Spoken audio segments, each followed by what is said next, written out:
Fala galera, tudo bem com vocês? Aqui quem fala é o Matheus Braga. E esse fim de semana a gente teve lá na Áustria, além da etapa da Fórmula 1, a gente teve também a etapa da Fórmula 3, o Campeonato Mundial de Fórmula 3, que tem muita coisa pra gente falar, foi muito bacana o fim de semana. Teve um pouco de azar pro Caio Collet, teve bastante sorte pro Enzo Fittipaldi também. Foi um fim de semana muito agitado e vai ser muito legal da gente comentar, certo? Então, antes de mais nada, não se esquece de se inscrever no canal, ativa o sininho para a gente não perder nada do que vamos fazer por aqui. E não se esquece também de deixar o seu like e enviar esse vídeo para aquele seu amigo que gosta de automobilismo. Eu tô falando bastante da NBA também, que já tá nas finais. Vamos comentar bastante também de futebol, a Eurocopa e a Copa América indo para as fases finais, a gente vai comentando aqui também. Então, se inscreve, ativa o sininho e manda para o seu amigo que gosta bastante de esporte, certo? Bom, o fim de semana da Fórmula 3 ele foi bem agitado e cheio de punições. A gente começa falando do Qualify de sexta-feira. O nosso brasileiro Caio Collet chegou até a pole position provisória. Ele passou marcando acho que 1,19 baixo, eu não lembro agora exato os milésimos de segundo, aquelas três casas decimais, mas ele marcou 1,19 baixo e ele mantinha a pole position. O problema é que ele foi penalizado por questões de limites de pista e ele acabou tendo o seu tempo deletado e ficando lá na P4, que era uma grande posição para o Caio, né? Ele que vem demonstrando evolução nas últimas etapas e ele, se eu não me engano, ele detém o recorde, né? De Spielberg. Ele andou muito bem na pré-temporada e que foi realizada lá na Áustria, né? E ele acabou andando muito bem, então era esperado que o Caio fosse bem ao longo do fim de semana, mas a gente já vai chegar no caso dele, certo? Então a pole acabou ficando com o norueguês líder do campeonato, o Dennis Hauger da Prema, certo? Então fomos para a Sprint Race número 1, onde os 12 primeiros do Qualify se invertem, e aí nós tivemos a vitória do Dennis Hauger, que fez uma corrida fenomenal, saiu de P12 direto para a vitória, o norueguês da Prema. Atrás dele, uma dobradinha da Prema, o Ollie Caldwell, que é um britânico também da Prema, foi o segundo colocado. E o Jack Doohan, o australiano da Trident, acabou na terceira posição. Originalmente, essa posição, a P3, era do Logan Sargent, o estadunidense da Charrus, mas ele acabou sendo punido, tiveram várias punições depois da corrida. O resultado oficial foi ser divulgado, se eu não me engano, só depois de 5 horas da primeira prova, quase na hora da segunda prova, que ocorreu no sábado, e o Logan Sargent acabou terminando em 15º depois de sofrer algumas punições. O Enzo, né, falando dos outros destaques da corrida, o Enzo originalmente também foi muito bem. Ele terminou na 11ª colocação, mas depois de muitas punições que foram acontecendo ao longo do grid, o Enzo alcançou a P4, ou seja, ele conquistou seus primeiros pontos no campeonato numa posição muito boa, que foi a 4ª colocação. Quase que o Enzo herdou o pódio. Se o Jack Doohan acaba sendo punido também, se a punição do Ollie Caldwell acaba sendo de 10 segundos, ele tomou uma punição de 5, se acaba sendo de 10 segundos, talvez o Enzo acabasse no pódio. Mas foi uma corrida muito legal do Enzo, né? Ele largou, se eu não me engano, de 17º e chegou na P11, mostrou toda a sua habilidade e contou com as punições para terminar lá na 4ª colocação.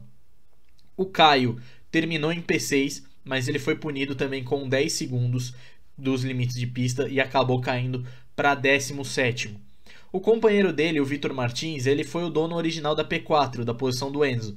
Só que ele tomou uma punição de 5 segundos e acabou caindo para P5. Então o Martins acabou não sofrendo tanto com esse lance das punições.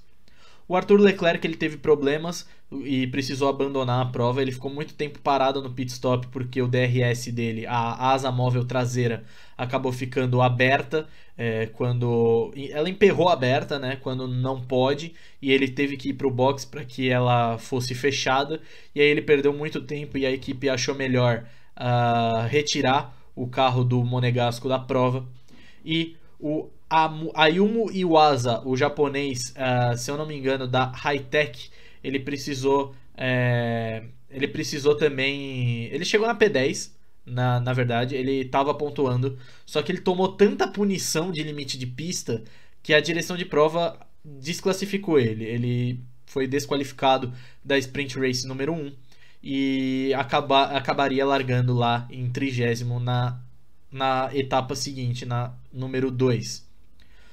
Ele foi desqualificado porque ele tomou muita punição de limites de pista. Acho que excedeu 20 segundos que ele iria tomar. E aí a direção de prova acaba desqualificando o japonês. A P4 do Enzo, né, eu vou comentar isso um pouco porque é legal a gente falar. A P4 do Enzo foi uma posição muito legal, mas que acabou prejudicando um pouco o Enzo. Geralmente a P12 e a P11 nas Sprint Races, ela é comemorável, né, porque você tem a pole ou a segunda colocação na Sprint Race número 2 com aquele grid invertido. E então o Enzo ele largaria de P2, né? Ele estava em 11º e ele largaria de P2. E o Caio acabaria largando de P7. Na segunda corrida eles acabaram largando de P9 e P17. Foi legal porque o Enzo acabou pontuando, né? Essa P4 rendeu muitos pontos para o Enzo e ele realmente estava precisando. Só que fica uma decepção porque ele poderia ter chances de vitória na Sprint Race número 2 largando de segundo, né? Então fica esse mix. O Enzo acabou pontuando legal, mas ele perdeu a chance de uma vitória. E a gente sabe que o Enzo, quando ele larga na frente numa Sprint Race, né, quando o grid é invertido, o Enzo tem a possibilidade de manter essa posição. A gente viu lá na etapa de Barcelona, na primeira etapa do campeonato, que ele largou na pole na segunda corrida de sprint e só não conseguiu terminar por causa de um acidente ali com o David Schumacher. E eu já comentei isso na etapa que isso aconteceu. Para mim, a culpa total do David Schumacher. O Enzo não tinha muito o que fazer ali. O David Schumacher acaba jogando o Enzo para fora. Então, mais uma vez que o Enzo acaba tendo essa possibilidade de vitória tirada da mão dele. Mas a gente não pode... É difícil dizer, porque eu, por exemplo, não vi as imagens, né, das escapadas, tanto do Caio no quali, como das escapadas que geraram as punições da Sprint Race número 1.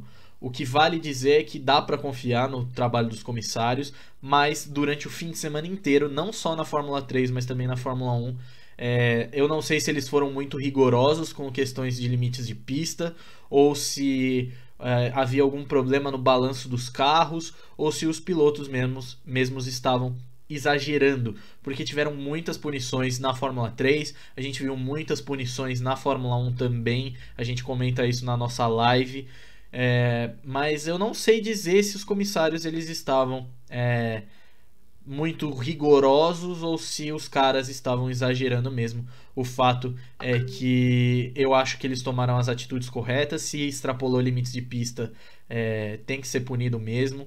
Vale só esse posicionamento para as próximas etapas se eles não foram muito rigorosos nas questões dos limites de pista.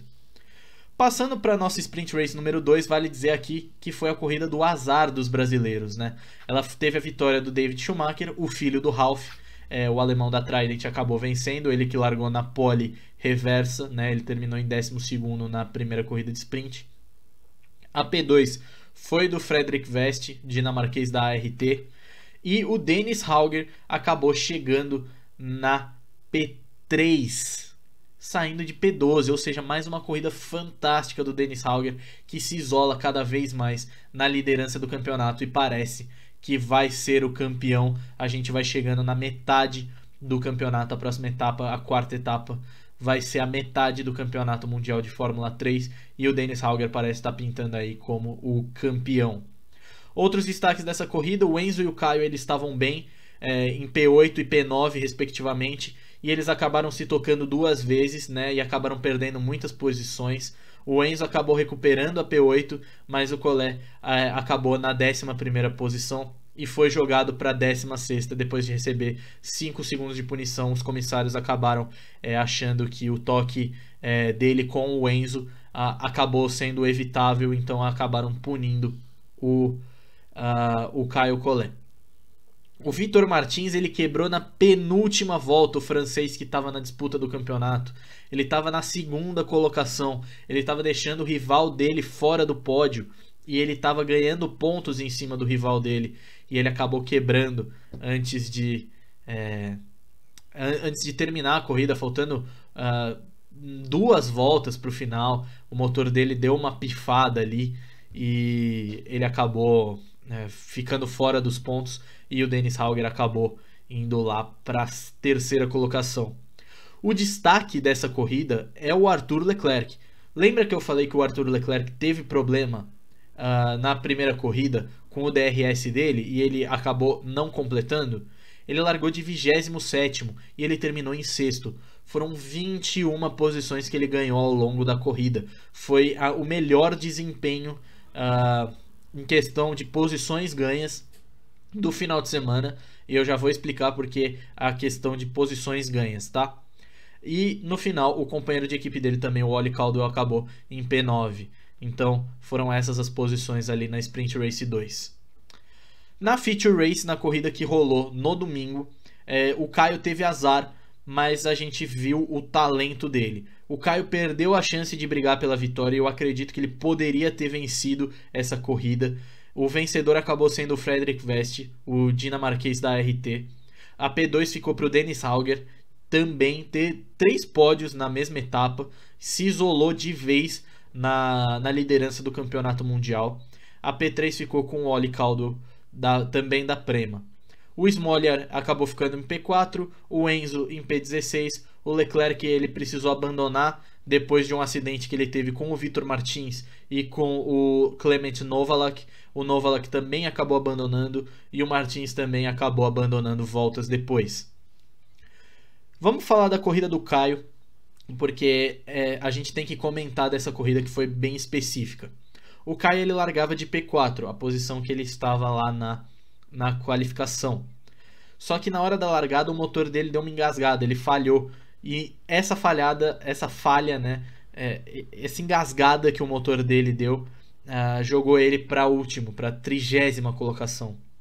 Mas tiveram safety car ao longo da corrida, tiveram virtual safety car, tivemos o safety car realmente entrando na corrida, e o Caio acabou abusando disso para escalar o pelotão. Ele mostrou todo o seu talento, foi o melhor desempenho ao longo do fim de semana, não em questões de posições ganhas, porque ele terminou em 7º, mas em questão de talento ele escalou 23 posições ao longo da Feature Race. Então eu acredito que se ele tivesse realmente largado em 4º, ele tinha condição sim de ser o vencedor, de sair vencedor dessa Feature Race. Então é uma pena, o Caio acabou pontuando pouco, mas ele ainda é um dos melhores novatos da temporada, tá? O Dennis Hauger acaba se isolando na primeira colocação. Eu acredito que ele vá ser o campeão, porque é um piloto muito talentoso, o norueguês, e tá na Prema, né? A Prema, que é a melhor equipe, foi campeã ano passado com o Oscar Piastri. Então a Fórmula 3 agora volta só lá em Hungaroring, lá depois de Silverstone. Temos 2 semanas agora para Silverstone. Em Silverstone a gente vai ter a Fórmula 2 e depois mais 2 semanas a gente vai lá para Hungaroring, lá em Budapeste, para a gente ter mais uma etapa da Fórmula 3, certo? Quero saber de vocês o que vocês acharam, se vocês assistiram a Fórmula 3. Um azar gigantesco do Caio esse final de semana, mas o Enzo também teve muita sorte, pontuou legal esse final de semana, pontuou em 2 corridas, o que é importante para ele. Ele foi o último piloto a ser anunciado, então a gente tem essa diferença dele não estar acostumado com o carro. É uma mudança de equipe drástica da HWA para a Charrus. A Charrus, inclusive, um pouco melhor que a HWA nessa temporada, então muito importante para o Enzo essa pontuação. Mas quero saber de vocês o que vocês acharam, e logo mais a gente vai ter também a nossa live da Fórmula 1. Ainda tô vendo com os meus colegas quem que vai conseguir estar participando, quando que nós vamos fazer isso para que fique melhor encaixado para todos. Então eu vou anunciando nas minhas redes sociais, elas estão aqui na descrição. E é isso. Muito obrigado a você que parou para assistir esse vídeo. Ficou muito mais longo do que os vídeos da Fórmula 3 que eu faço, mas que foi um fim de semana bem agitado na Fórmula 3, tá bom? Então eu vou ficando por aqui. Mais uma vez reforço, não se esquece de se inscrever no canal, deixa o seu like e ativa o sininho para não perder nada do que a gente vai postar por aqui, tá bom? Muito obrigado e até mais.